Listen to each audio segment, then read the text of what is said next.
At present, humanity is deep into the results of materialism. All that we see, the problems, the struggles, the conflicts, the wars, everything is because of the philosophy of evolution. And a philosophy of evolution that was given to us in the 19th century by Darwin. But the whole philosophy was that of competition.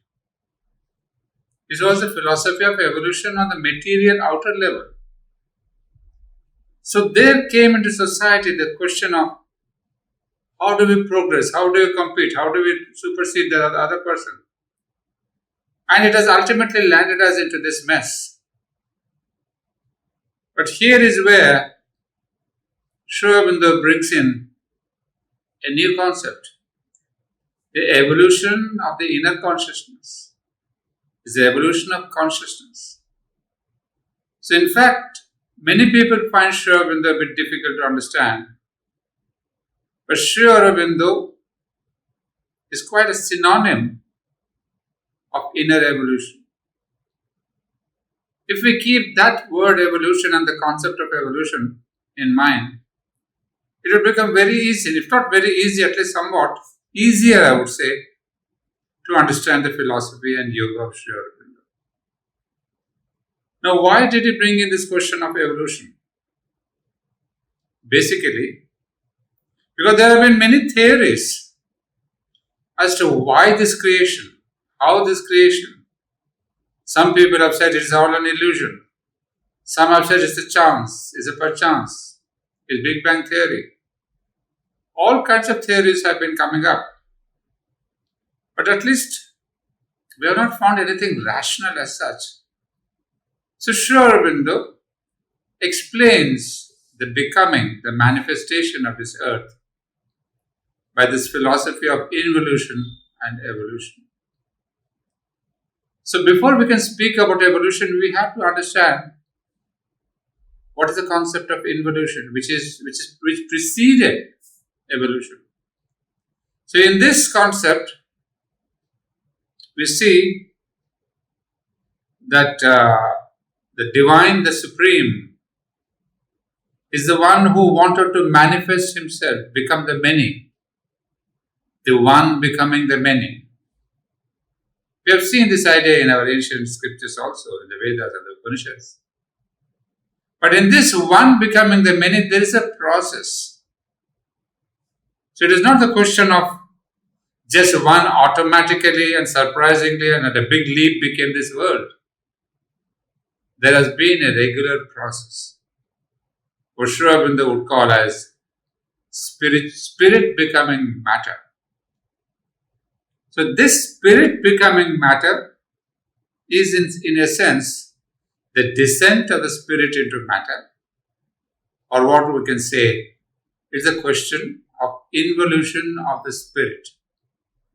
Now what is the procedure? What are the steps? In this step there are, we have Sat, Chit, Ananda. Then there is the descent begins with supermind. Then there's also the level of the overmind. And between the overmind and the next phase, which is mind, there are several other stages. Stages like higher mind, illumined mind, intuitive mind, etc. But what we have to take into account is supermind, then mind, then what we call life. And below life is matter. So what we understand is that there are stages of devolution or involution. But in these stages of involution, what happens to the spirit? Spirit, it crystallizes itself. It kind of condenses itself. It kind of, delimits itself. In this entire process, what's happening is the consciousness is undergoing change. It's becoming more and more dense. Ultimately, what we call the densest thing happens, that is matter. So you can see this entire spirit becoming spirit and matter, spirit turning into matter. That's the last stage. And then, once this happens, there can come in a reversal. But in this stage also, we see what we normally understand as, in philosophy, we all say the being and the becoming. So normally we are passed off in philosophy saying the being and the divine becomes. But what Aurobindo clarifies is this becoming passes through several stages. It is like, to give you a simple example of vapor. Vapor, through cold, when the temperature drops, it turns into water. You see, the state of vapor, there's a change. And then this water, the liquid, is the same vapor, having the same molecules. But its stage, the status, the level has changed. And then through further defrosting or further frosting, water becomes ice. Again, the same molecules of water which have become the hard icicles or the cubes of ice. Now, this is involution. That means water is vapor, ethereal, solidifies more and more and becomes ice cubes. Similarly, the question of the spirit turning slowly into matter. This is called materialization of the spirit. And this materialization, which is really what Aurobindo's entire philosophy is, it precedes evolution. Of course, evolution we'll explain later.